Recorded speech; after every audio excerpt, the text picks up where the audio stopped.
Now, when we talk about laws, especially for handguns, it's important to remember that laws change. They change on a somewhat frequent basis, and again, especially with firearms, this is something that tends to change as lawmakers decide that different things need to be enacted.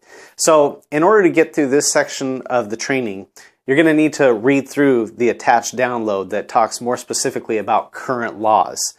But we're going to go over some basics when it comes to firearms and self-defense using deadly force. What is deadly force?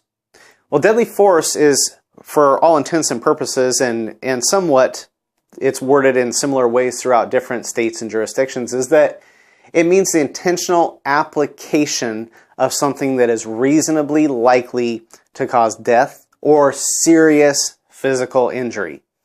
And now, serious physical injury typically through court rulings has come to mean something that's going to require like an overnight stay or longer in a hospital, not just something you go into the ER and you check out with. It's going to require staying in a hospital.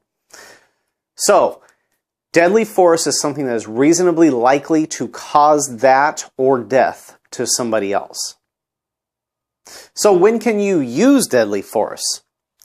Well, you can use typically deadly force in one of two situations.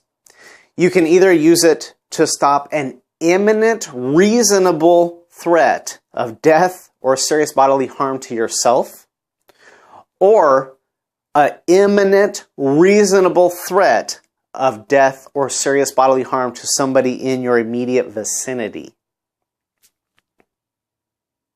Now, some people have said, well, that's okay. If I need to use my gun, I'll just say that I felt threatened. I felt an imminent threat. Remember, we said it has to be a reasonable imminent threat. And who determines reasonable? Well, unfortunately, you aren't the be-all, end-all when it comes to determining reasonable. You get to make the split-second decision to determine what's reasonable, but you better have something that can explain and justify why you thought it was reasonable. Because what ultimately determines whether it was reasonable or not is a jury of 12 of your peers that are listening to you explain the facts, who can reasonably go, yeah, I think if I was him, under his circumstances and in that situation, I would have felt a reasonable imminent threat of death or serious bodily harm myself.